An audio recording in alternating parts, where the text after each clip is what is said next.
mendorong. Dan percayalah Bapak Ibu semua, ketika Indonesia mulai menuju kepada jalur yang sudah direncanakan dengan baik, pasti ada yang tidak nyaman. Pasti ada yang tidak nyaman. Baik dari kelompok luar maupun mungkin ada kelompok dari dalam. Tetapi untuk menjalankan arahan Bapak Presiden, sekali lagi saya katakan bahwa jangankan selangkah, sejengkal pun saya akan tidak mundur untuk menghadapi hal-hal yang seperti ini. Karena ini menyangkut dengan kedaulatan bangsa kita Bapak Ibu semua. Banyak yang datang lobby ke saya agar membuka keran ekspor barang mentah. Saya katakan kalau begini terus, apa bedanya kita di zaman VOC dengan sekarang? Dulu zaman VOC itu kan mengambil barang mentah kita, dibawa ke luar, mereka olah di luar, nilai tambahnya di luar, baru dibawa lagi ke dalam negeri ke kita. Kita ini sekolah sampai udah nggak tahu lagi sampai di mana gitu. Masa cara-cara lama mau dipakai lagi untuk sekarang? Saya katakan bahwa stop, kita harus masuk lembaran baru untuk kebaikan rakyat, bangsa dan negara. Ini Bapak Ibu semua, sudah nggak ada lagi pintu yang harus kita buka. Yang ada sekarang itulah kita butuh kolaborasi. Kita panggil semua teman-teman. Saya sebelum masuk menjadi menteri, saya juga adalah pengusaha. Ya, waktu saya jadi pengusaha juga main di sektor pertambangan.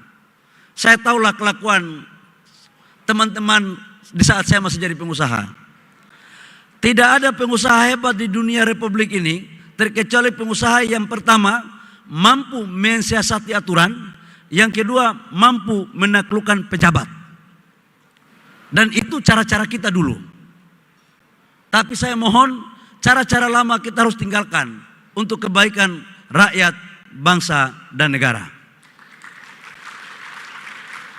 Dalam konteks penataan ini, untuk menyangkut dengan hilirisasi, kemarin kami sudah memutuskan ada sekitar 18-20 proyek yang kami serahkan kepada Danantara, yang total investasinya kurang lebih sekitar 38 miliar US dollar, dengan rupiahnya itu kurang lebih sekitar 618 triliun rupiah.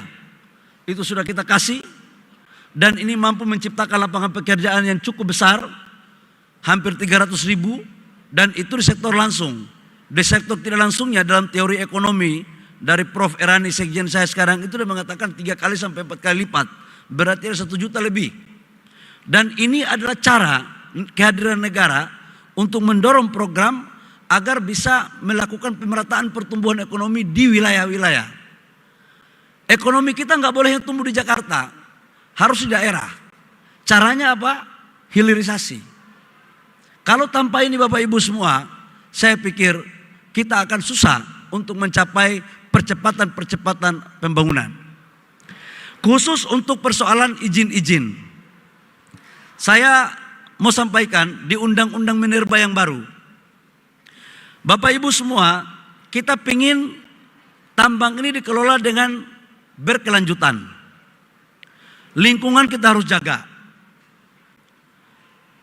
Aset negara ini kita harus meninggalkan juga warisan yang baik untuk generasi anak muda.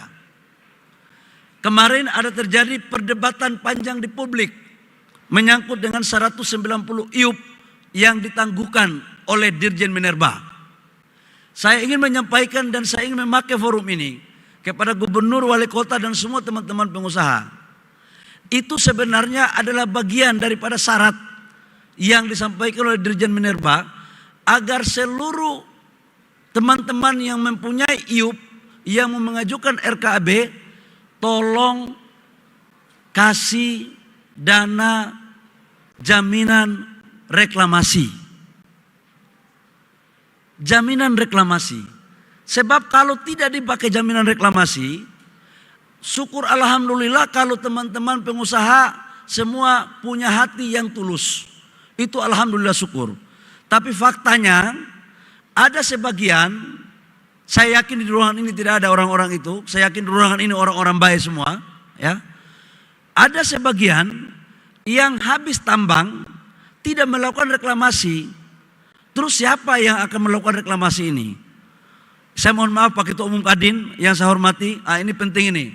Pak Ketum Kadin ini kan anggotanya banyak. Kita berikan aplaus kepada Pak Anin. Ya. Ini Pak Ketum Kadin ini kan banyak anggotanya yang main di tambang. Kelihatannya Pak Ketum Kadin juga tambangnya besar kelihatannya.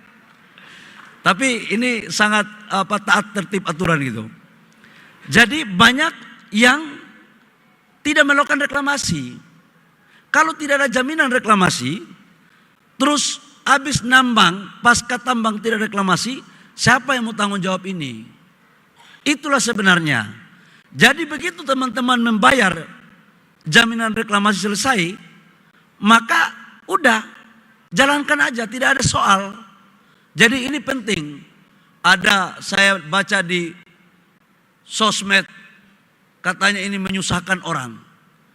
Jangan kelakuan kita membuat staf di Minerba diperiksa oleh para penegak hukum. Udah berapa Pak Tri sekarang?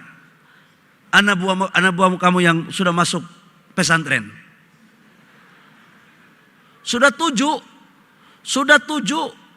staf di Minerba masuk pesantren hanya karena verifikasi RKAB dan jaminan reklamasi tidak ada.